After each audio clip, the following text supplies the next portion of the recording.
Welcome to The Real Life Buyer. Whether you are buying for yourself or your business, here you will find tips, techniques and knowledge to support your journey to buying smart. Interviewing business owners and technical experts to give you information and guidance before parting with your money. Save money, time and get what you want when you want it. Now introducing The Real Life Buyer, David Barr. Hello and welcome to The Real Life Buyer. In this episode, I'm very pleased to introduce you to Angie and Lana from Ambitious Journey. Whilst working on my social media presence, I was fortunate to stumble upon a feed that covered a huge range of subjects that I have a passion for. These posts focus on core messages about self-development and self-discovery. On a number of the posts, I made some comments and always received excellent feedback and engagement.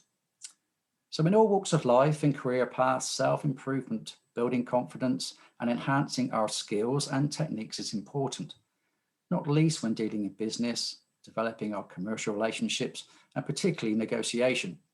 So today, with Angie and Lana's help, I would like to explore these subjects deeper and see where it takes us. So, hello, Angie and Lana, and welcome to the show. Hi, David. It's an absolute pleasure to be here. Thank you so much for having us. That's no problem at all. I've really been looking forward to this.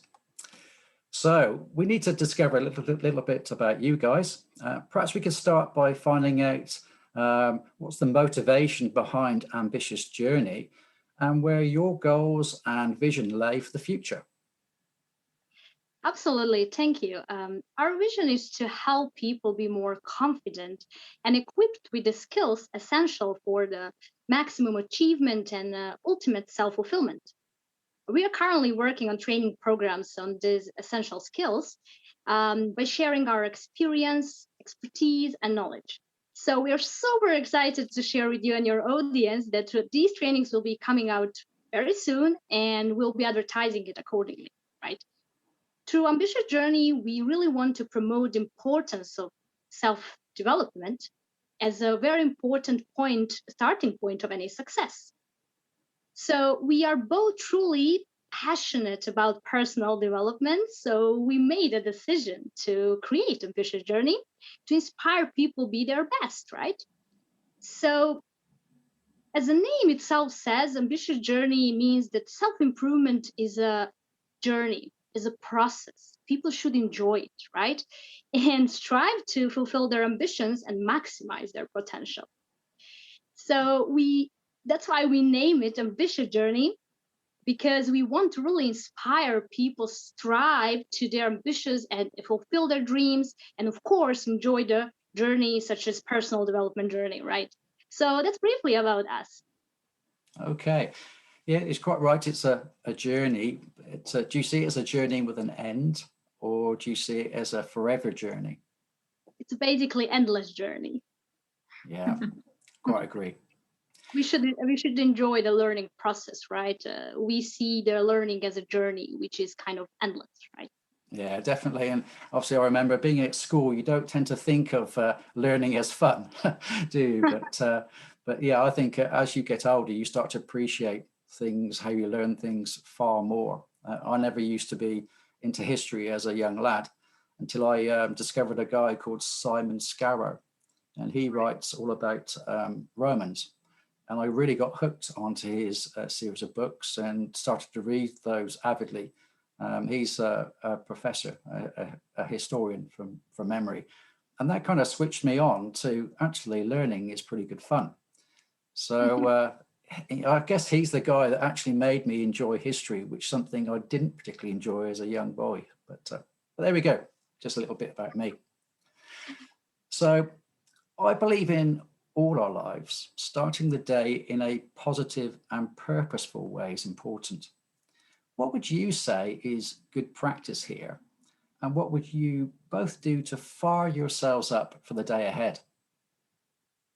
Oh, yes, you're absolutely right. This is really important because how you start your morning sets the tone for the rest of your day. So as we are all different and there are many different right ways how to start the day. And some would prefer certain ways over the other. But what matters the most is definitely to find something that we are truly aligned with, that resonates with who we are. So I'll just share something that we found the most effective for us. And first and foremost, that would be when the alarm goes off, to resist that temptation of snoozing the alarm. Absolutely, yes. Yes, because I think this is something that makes or breaks your day. And staying offline for the first at least 1 hour after waking up is also really, really beneficial, because this is like a sacred time. It's time for ourselves. It's just when we shouldn't get influenced by any undesired or unplanned external factors. So the first thing that I personally do in the morning is morning meditation for approximately 30 minutes. And I do it seated. Right after that, I watch my mind movie. And now this is something probably new for most of you. And this is, it's like a video vision board, which I created when I was on Dr. Joe Dispenza's retreat. I don't know if you heard about Joe Dispenza. Yes, yeah, I watched Joe Dispenza on Gaia. Oh, beautiful. So yeah, whoever didn't hear about Joe Dispenza definitely should check him out. His work is really, really amazing and life-changing. And basically this mind movie keeps my intention for the day and keeps my focus on the goals and on my priorities and what I really want to accomplish. Another practice that we do, we also write 5 things that we are grateful for and 5 daily affirmations. And it's also really important to write these affirmations in the right way. And also reading for, let's say, around even 10 minutes of a motivational book can fire up the mood for the day.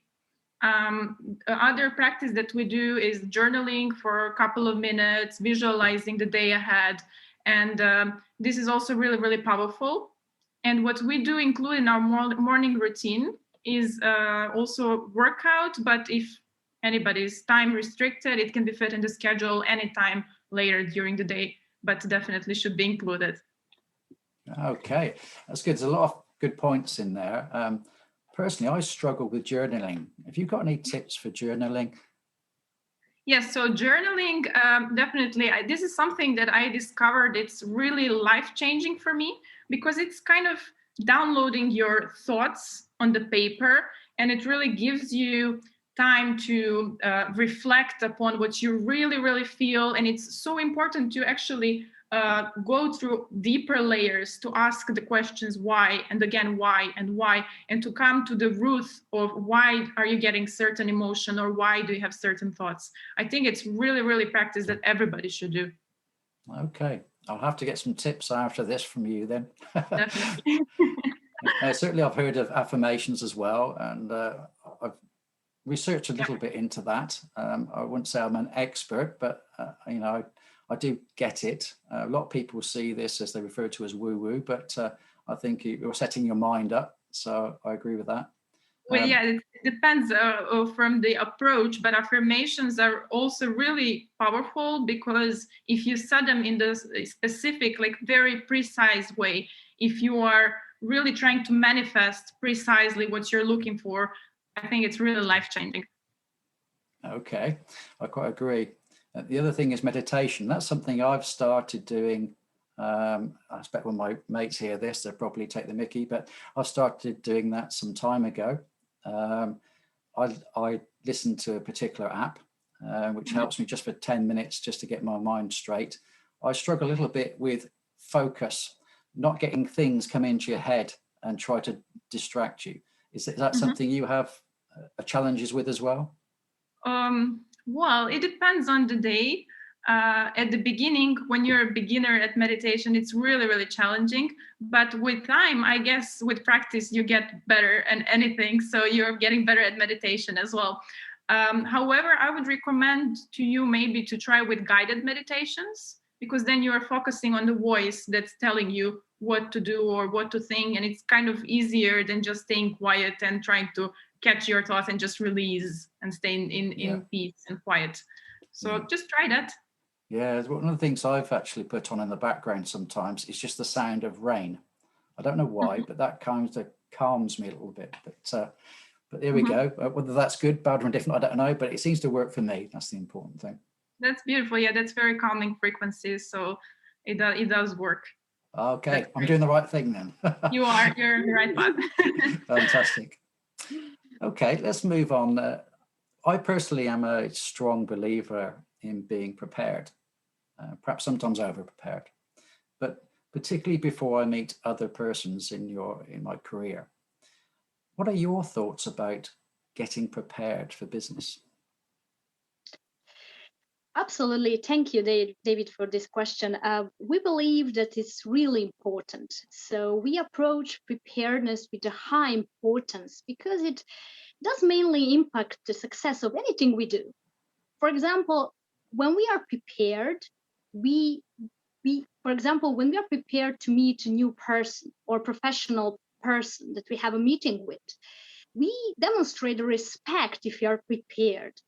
We also show how much we care about the work we do, right?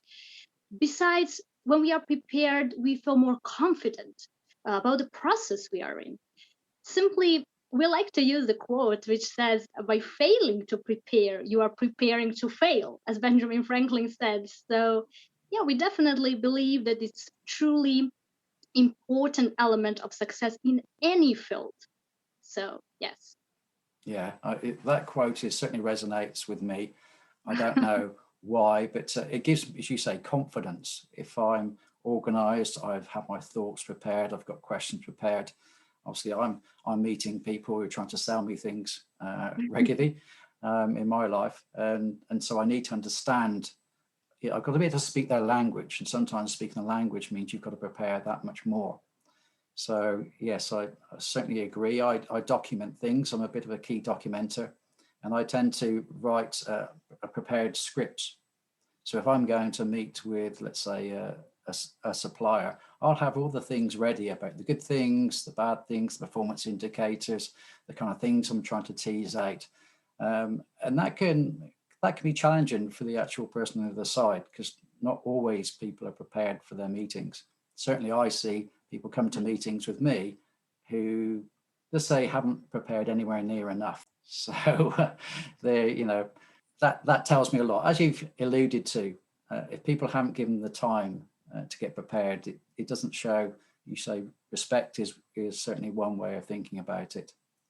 But no, good. I'm glad we're aligned. Okay, moving on to a slightly different thought. When I'm talking about buying products and services, that obviously means, I've mentioned, I'm engaging with people. And obviously with the current pandemic, that's been rather difficult. And so we've had to turn to the internet and virtual meeting technology. So what do you think are some keys to establishing rapport and building relationships, particularly now when we're not face to face? Well, yeah, the world is changing rapidly. But I think there is one constant, and that's the trust is the key ingredient for any successful transaction.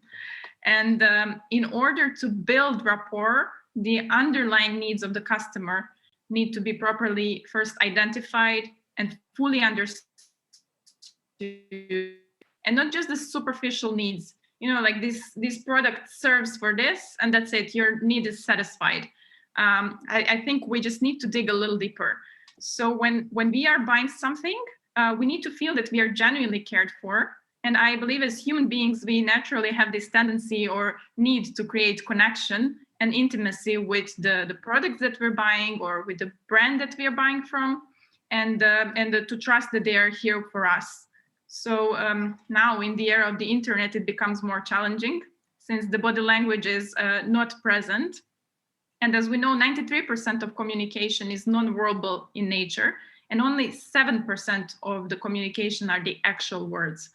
So anyhow, by setting expectations right and making sure to deliver or maybe even over-deliver on promises, and by being present for the customers, by engaging and truly empathically listening to what they're saying and what their needs are, I believe it is still possible to successfully build a true rapport. Yeah. No, certainly it has been challenging, I'd agree. I've never had so many Teams meetings and Zoom meetings in all my life. I actually miss the personal discussions when you're face to face, having a coffee, and then walking, what I call walking the floor. Some people refer to in some terms as going to the Gemba. So actually see where the action's taking place, and then you can share the experience, the feelings, and that's the bit that's kind of missing now. The feelings that you can put across. You know, it's great to be able to talk to you guys over on a screen, but it just lack something, doesn't it? Yeah, So, it does, definitely. Yeah. Okay. One of your posts I found particularly interesting, and that was about productivity and time management. How do you organize yourselves to try and deliver your best work when you're trying to meet deadlines? Certainly. Firstly, we make some time for planning and organization because they are foundation of productive day. So firstly, what we do, we basically schedule a day in advance by setting priorities for the certain day, including any deadlines as well. Secondly, we determine what are the most productive hours of the day for us, and we schedule the most difficult tasks into those hours. Besides, we say no to all distractions and to less important tasks for that day. So we are basically focused on our most important tasks. It's also important to kind of be flexible with the schedule due to unexpected events, right? In addition, we make sure to create, as we call, prior deadline. I don't know if you heard about this, but basically what that means that we complete all the tasks earlier than an actual deadline is. So we basically, in case if something pops up and distracts us from making and meeting the deadline as well. So what we do, we have this prior deadline, and we make sure that we complete everything in advance, so we don't worry and we don't have any excuses why we are missing the line or something like that. So this is a very powerful strategy, and we highly recommend to anyone who wants to have productive day and manage the time well. So that's what we do. Okay, it takes some discipline. I think that's the word I would use. Do you use Absolutely. any certain tools, or do you use your diary? How is it you manage to schedule your time effectively and be in advance of your own deadlines? Well, so basically, as you mentioned, discipline is the key, right? So this is something that we always take into consideration because I guess we always start from priorities, right? So we need to make sure that we know and we are clear with our priorities. So we always start from there and we see, okay, so if we have to do something, there is no any excuse or something that should stop us from that, right? Because we need to be committed to our work and to our schedule that we have if we want to really become successful in certain area, right? Yeah. So this is something that we always start, and that's point from where we are going further, right? Mm-hmm. Yeah. It's a bit of a tough one. There's a lot of things. I'll go on to the next question about procrastination in a second. And it takes quite a mindset to be disciplined. It's about you and how you work, not only with yourself, but also your business. And it's taken me some time to become disciplined enough. And it's something that it gathers momentum. I think the more you become disciplined, the more organized you are, the more you become. So you've got to practice it every day. That's the key, I think, as well. That's true. And when it comes to discipline as well, if I can add something, it's also important, apart from priorities, to have why. Okay, what is our goal? What we really want to achieve? Is there desire behind it? And I think that drives us a lot in order to become disciplined every single day and to go from day in and out. So to have the clear vision what we want to achieve, and that definitely pulls us and drives us towards the goal and towards the being committed every single day and being disciplined every single day. Yeah. So that leads nicely on to my next question then, talking about procrastination. So also there are things, despite our best efforts, you do get distractions. You do suffer from avoidance and procrastination. They will creep into your life. So what sort of insights can you share with how you deal with these negative influences and emotions? Oh yeah, we are all ongoing work in progress, and when it comes to distractions, they will be ever present in our lives. So that's why we need to have strategies put in place on how to prevent these distractions, from slowing us down on our way to reach our goals and to be the best versions of ourselves. And these strategies definitely need to be readjusted from time to time. But I would say that some of the main reasons people are procrastinating are because their goals are either not clear enough, or maybe they're focusing on the big picture and all at once. And this can be really overwhelming, and it can cause fear and putting off the task because you don't know where to start. But what would be really helpful here is breaking it down into smaller pieces and just like always focusing only on the next step. So we really like the analogy of a car driving through the night. Maybe you heard it before, but where headlights only go for 100 or 200 feet forward, and you can make it from one point to another through dark because all you have to see is just the next 200 feet. And that's how the life tends to unfold before us. If we just trust the next 200 feet will unfold, and then the next 200 after that, and your life will just keep unfolding, and eventually you will get to the destination or whatever it is that you truly want, and it's because you want it. And we really love this analogy, and it's so true. But some other ways to stop procrastinating are minimizing distractions and then staying focused, blocking the time for undisturbed work, and also motivating yourself by a reward after completing the task. And the last part of your question was about negative emotions. And this is really important when dealing with these negative emotions they're, by the way, normal. But we should definitely not blame ourselves for having procrastinated in the past. And, we should forgive ourselves, love ourselves, and, find that true motivation that Andrew was talking about earlier, like why we had initially put the task on our schedule. Because, whatever is forced, it will not persist. So it needs to be genuine. Yeah. I like the analogy. I haven't heard that one, so thank you for that. I guess your vision perhaps could be the sat nav. So where you want to get to, you dial in your destination. So you quite rightly say you need to know where you're going, otherwise you'll never get there. Brilliant with the headlights, small steps, and I absolutely agree. And I guess for me, one of the things as well is to celebrate the achievement of each of those steps. Yes, and absolutely. That obviously gives me the motivation. Say I've got a small win, I want to do the next step. Another small win, I want to do the next step. If they're, as you say, too big a jump, and perhaps you don't reach your own expectations, that can be quite a blow and really take the energy out of yourself. So no, I'm really pleased you mentioned small bite-sized steps. That's perfect in my book. Brilliant. Thank you for that. Thank you. Okay, let's move on. So as you know, I'm a bit of a purchasing guy, and I often have to receive and deliver presentations. Do you have any recommendations to the audience about how to present well to others and with confidence? Thank you so much. That's a great question. So with regards to presenting, there are two stages we need to be mindful of. First stage is what we do prior to presentation, and second stage is an actual presentation time. So when we are talking about first stage presentation, includes definitely preparation, as we mentioned earlier. So we need to study the material that we would like to present. Also, we need to practice presenting.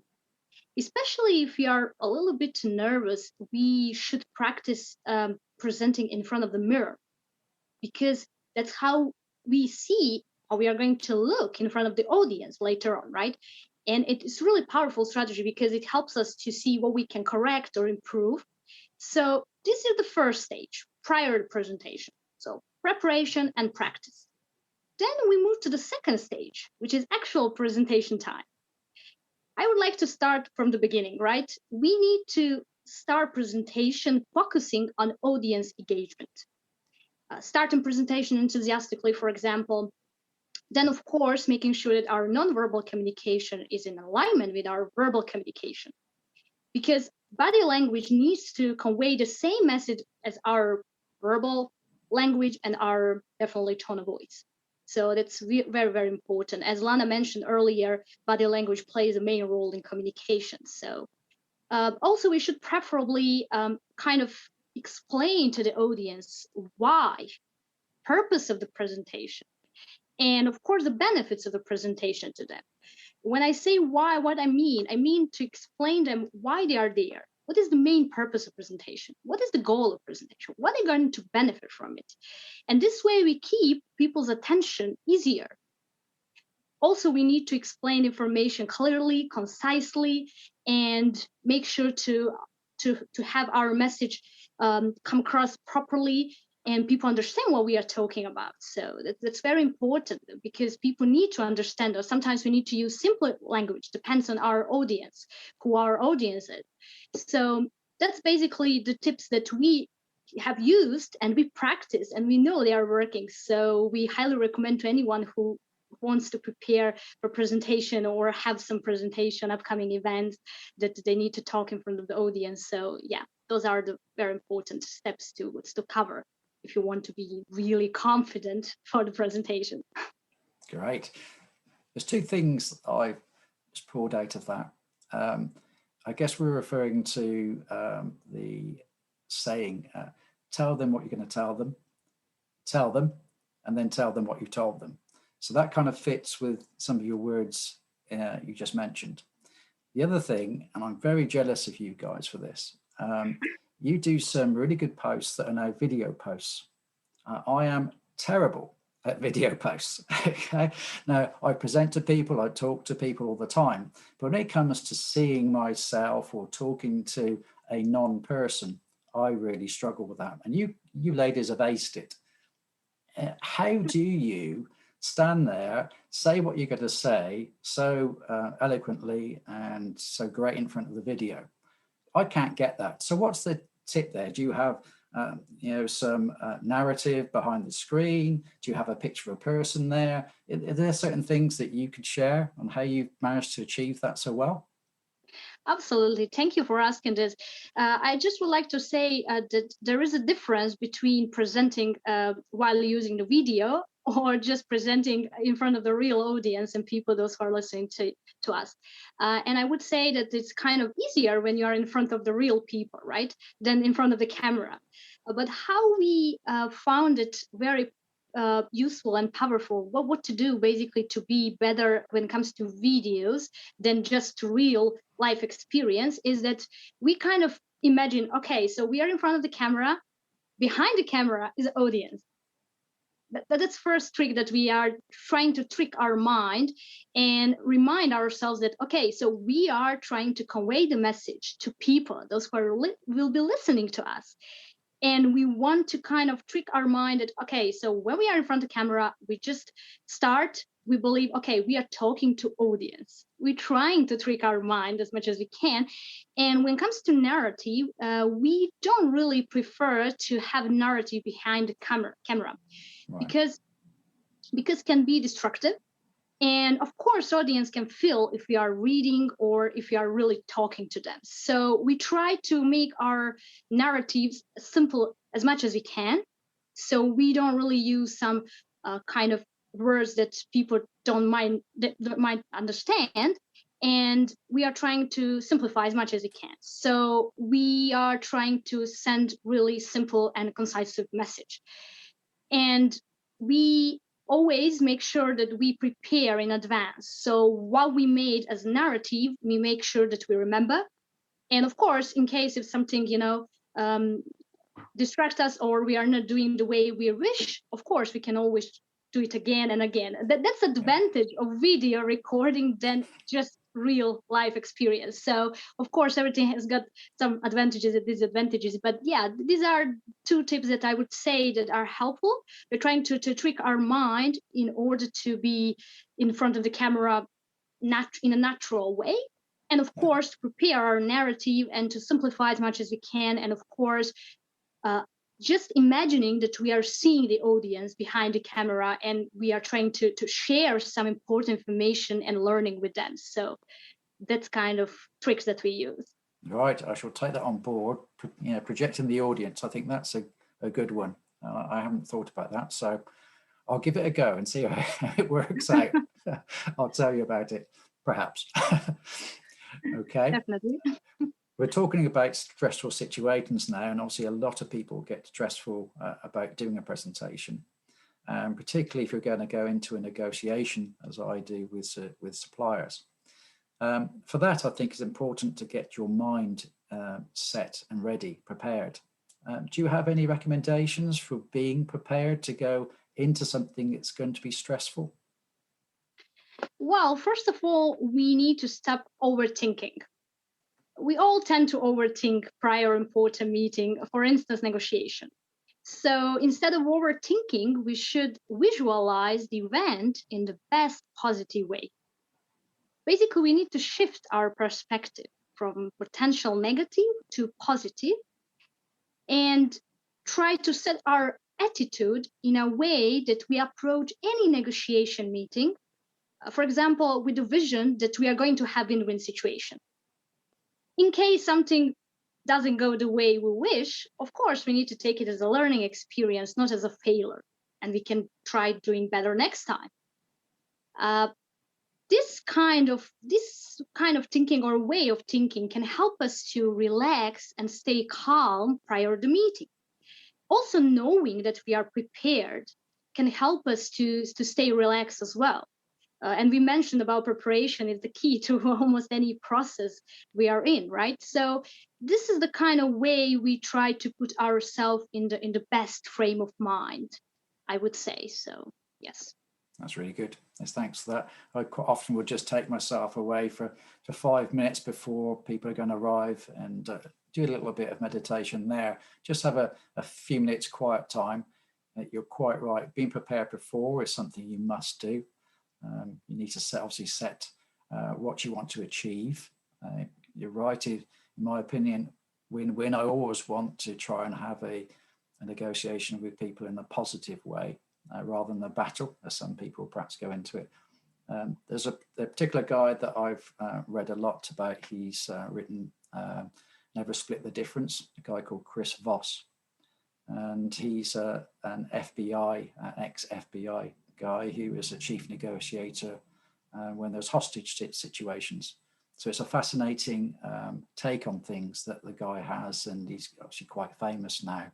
He's got a business about it. So it's if we talk about books, and we will probably in a little while, that's one, if anybody wants to learn about how to negotiate well, then Chris Voss, I would recommend, is worth a read.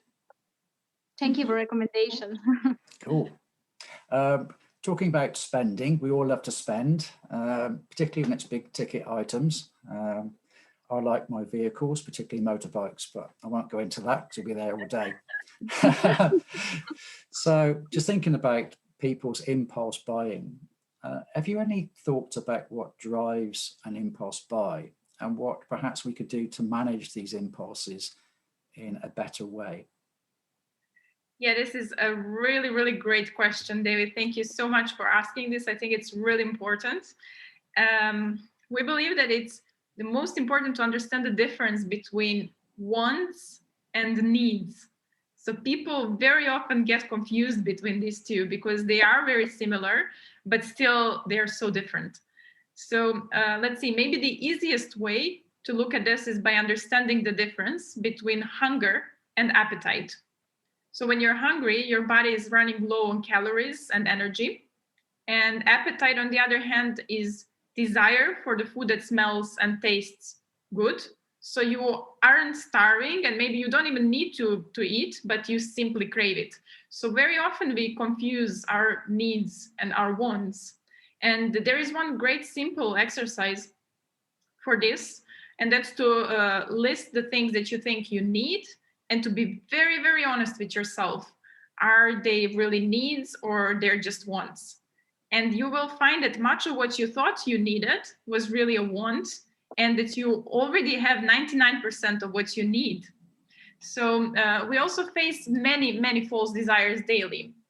And just to explain the false desire, that is something that like alters your emotional state if it's satisfied, but it makes your life worse long term.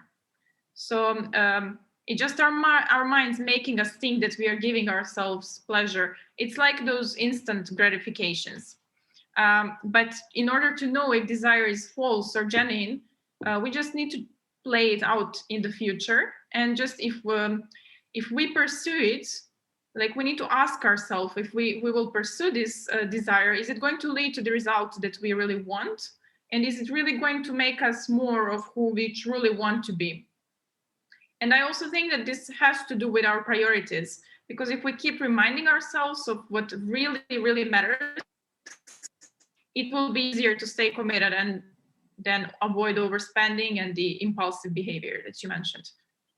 Yeah, I agree. And certainly this word discipline comes back a little bit here, but one of the other things I tend to do, whether it works for everybody else, I don't know, but as you say, we all have these wonderful moments that, oh, I'd love to buy that. I would tend to think, okay, I really like that. I'm going to go away now and do a little bit of research, understand the product, and give myself time. And I tend to wait 5 to 7 days and then ask myself the same question. Now that little shiny or big shiny thing isn't in front of me anymore, is it something I really want to buy? Mm-hmm. And quite often, as you quite rightly say, you realize it's just a desire and actually you don't need it and you don't need to spend the money. Whether that works for everybody, I'm not sure, but I think it's Jeff Bezos, I think it did say, just step away, have a think about it, and then sometime later come back and really address whether you want it or need it. So I think you're spot on. Brilliant. Thank you for that. Got a couple more questions. I know time is marching on. I hope this is okay for you. Getting home from a tough day in the office. I think we all understand how that can be draining at times. But we want to come home and we don't want to lose that me time. You've got to put that to good effect. And I think dropping in front of a TV is so easy to do, and a lot of us do that. Have you got any thoughts about how to maintain your motivation and to keep going in the evening and say, okay, now this is my time, I want to maximize it. I don't want to just drop in front of the TV. What do you do? Well, it is the fact that unfortunately, even though we would love it, we cannot be intrinsically motivated 100% of the time. And this is very normal, but definitely there are certain tricks that we can use to motivate ourselves. So I'll start from here. So as Tony Robbins says, motion creates emotion. So definitely we couldn't agree more with this, because the fastest way to change our emotional state is through movement. So just a few stretches, a little warm up, it can drastically change the chemistry in our body and therefore the motivation. So as well, practicing gratitude, reminding ourselves of our goals and passions and blessings can instantly raise our energy levels. As well, if we're if you prize yourself, reward yourself, or acknowledge your achievements, and basically tap yourself on the shoulder, this is a kind of positive reinforcement that can make a huge difference. But, watching TV and looking for entertainment is just a way of trying to escape from reality. And it doesn't really serve us. So it would be really great if everybody could try to use maybe some of these tricks and stay on the right track. That's good. Yeah, I haven't thought about the exercise angle. That's good. I have to think about that one. And that takes some motivation as well, but especially after a long day in the office. But it's not just a huge exercise. It's just even standing up and just a little movement that will promote the blood flow and change the chemicals. Like instantly, you will feel better. It doesn't take a lot of effort. No, that's good. Yeah, thank you for that. Right, one last thing. You've done a number of posts. We talked about books, self-improvement books.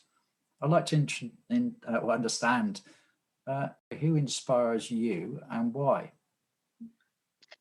Well, we learn from many mentors in the field of personal, professional, business development. We can mention Tony Robbins, Brian Tracy, Jim Rohn, Tom Bilyeu, John Maxwell, and many others, right? So they are true inspiration, and we have learned a lot from them about human potential, psychology, and that we all can become limitless if we really focus on personal growth and personal development.